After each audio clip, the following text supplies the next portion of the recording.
That's how we interact with each other in language. But when you have a text like the Quran that is always read through the sunnah of the Prophet, you have to look at what the sunnah of the Prophet is telling you to understand the intended meaning of the text.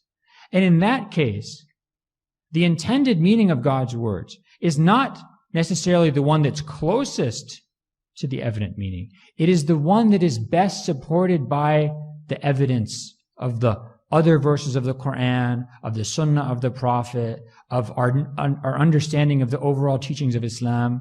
This is what tells us the intended meaning of the Quran. And so when we read that verse that I mentioned, the verse 434, the quote-unquote wife-beating verse, when you read that, you don't read it through what comes to your mind first. You read it what comes to your mind after you understand the Sunnah of the Prophet. And the Sunnah of the Prophet on this issue is very clear. What does Aisha say in Sahih Hadith? She says, the Prophet, مَا ضَرَبَ أَحَدًا قَطْ. The Prophet never struck anybody biyadihi, never struck anybody with his hand, except, not a man, not a woman, not a servant, except in the path of jihad. Never struck anybody.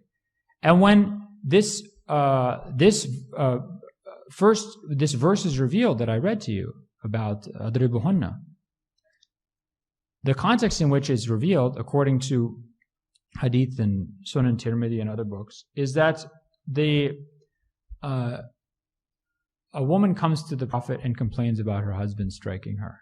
And the Prophet says, La tadribu ima Allah. Do not strike the female servants of God. And then Omar comes to the Prophet, depending on the version of the Hadith, comes to the Prophet and says, you know, the women in Medina are not, they're very, they're kind of overcoming their husbands. You know, they're very like forceful in their personalities. They're not like the women in Mecca. And so then then this verse is revealed and talks about how that, you know, if your wife is having nushuz, first you admonish her. She does not desist. Then you cease sleeping with her. She still continues. Then the verse says you strike her. But what does the Prophet say about that? He said, "Ulaika laysa ulaika khiyarakum." Those people who strike their wives are not the best of you. In another version of the Hadith in the Mustadrak of Al-Hakim and Naisaburi, he says, "Khiyarakum lan tadribu." The best of you will not strike your wives.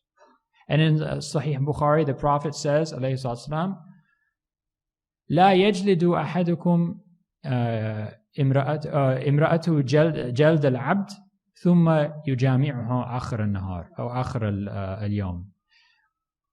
Let none of you strike his wife like he'd strike a slave and then go and sleep with her at the end of the day.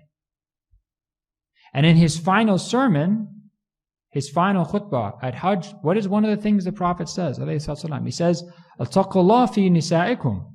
Fear God as concerns your wives, because you have taken them as a trust from God. They're in your trust. And he says, only if they do commit what's called, what he says is a fahisha mubayyina, an egregious, inappropriate behavior, egregious fahisha. Then strike them, but what? Only strike them darbat ghayr mubarrih, in a way that leaves no mark, that causes no harm. So that's the sunnah of the Prophet that we have to, that through which we read this verse, and through which every Islamic school of thought would read this verse.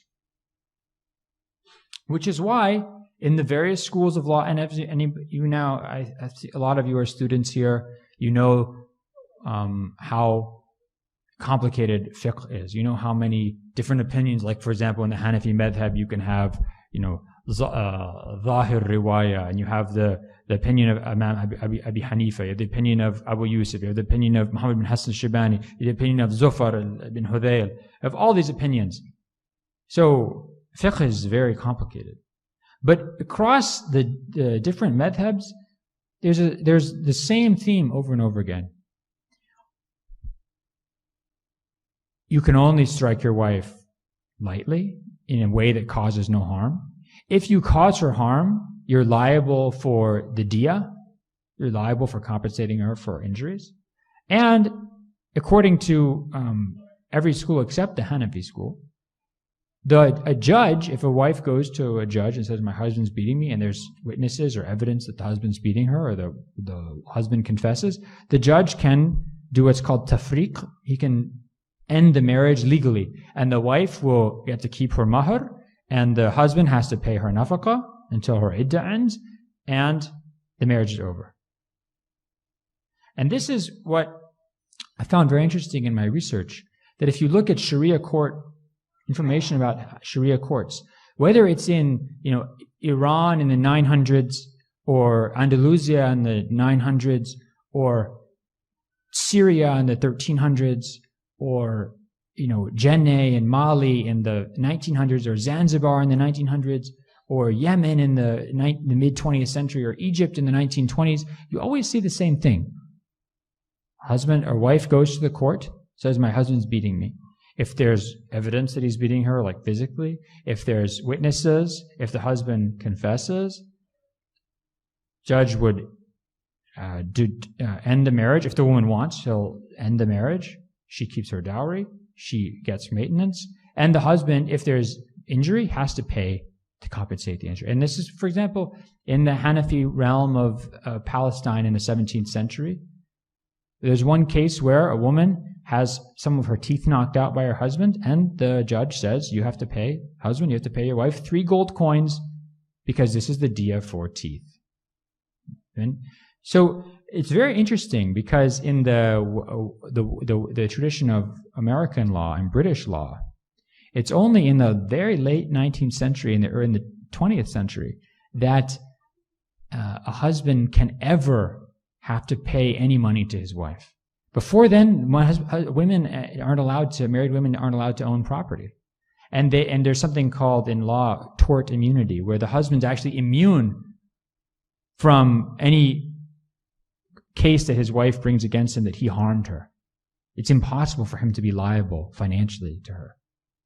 But in the Islamic tradition, since the very beginning, since the life of the Prophet ﷺ, part of the Sharia was that just because you're married to somebody doesn't mean that if you injure them, you don't have to pay for it.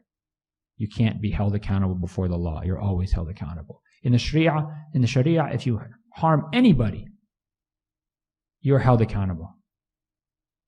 Doesn't matter if they're your wife or your husband.